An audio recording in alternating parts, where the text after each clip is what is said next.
রাধে রাধে বন্ধুরা, আজকে button mushroom বানাবো। এক প্যাকেট 100 টাকা করে নেয়। এটা জিও মার্কেটেও পাওয়া যায়। এটা বাজার থেকে নিয়েছি, খুব ভালো ছিল, ফ্রেশ। আজকে বানাবো, তোমাদেরকে এই রেসিপিটা দেখাবো।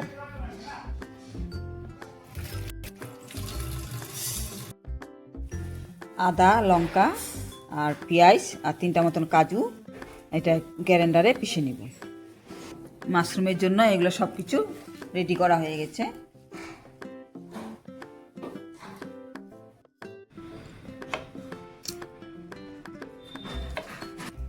এভাবে বটন মাশরুমটা 4 ফালা করে নিব।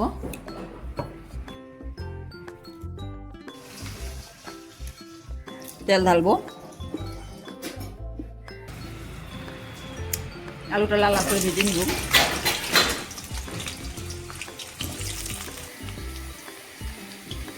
আলুটা হালকা ভাজা হয়ে গেছে, পেঁয়াজ ঢালবো।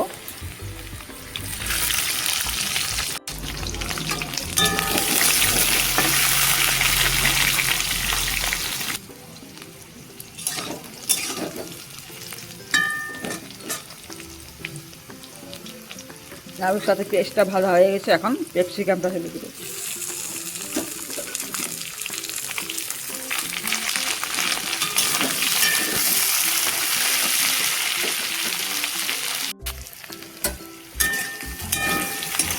ক্যাপসিকামটা ভাজা হয়ে গেছে,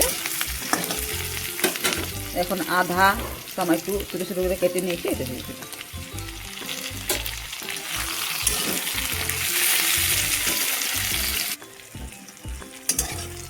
লাল লাল হয়ে গেছে, লাল লাল করে ভেজে নিয়েছি। এখন গ্রাইন্ডারে পিষে রাখা উপকরণগুলো ঢেলে দিবে।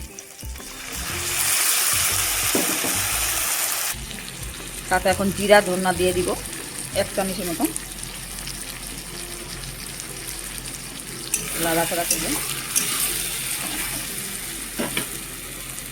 নুন হলুদ দিব পরিমাণ মতন।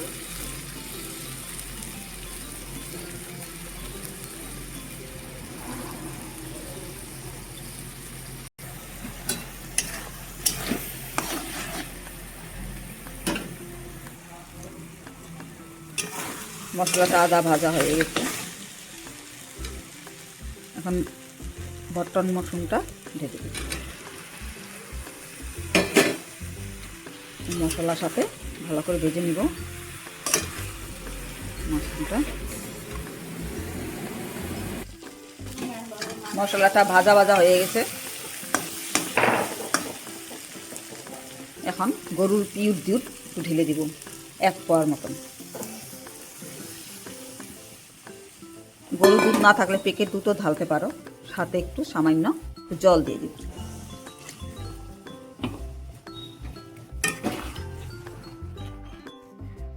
এখন 2টা মতন এলাচি শেষে নিয়েছে, এটা ঢেলে দিব।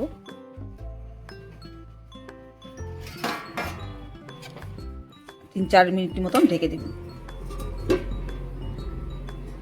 ঢাকনাটা খুলে দেখব।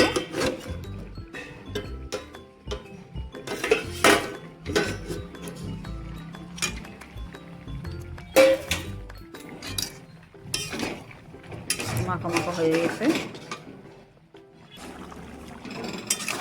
মাখা মাখা হয়ে গেছে। এখন ধনিয়া পাতা দিয়ে দিব, ধনিয়া পাতা দিয়ে নামাই হয়ে গেছে বন্ধুরা।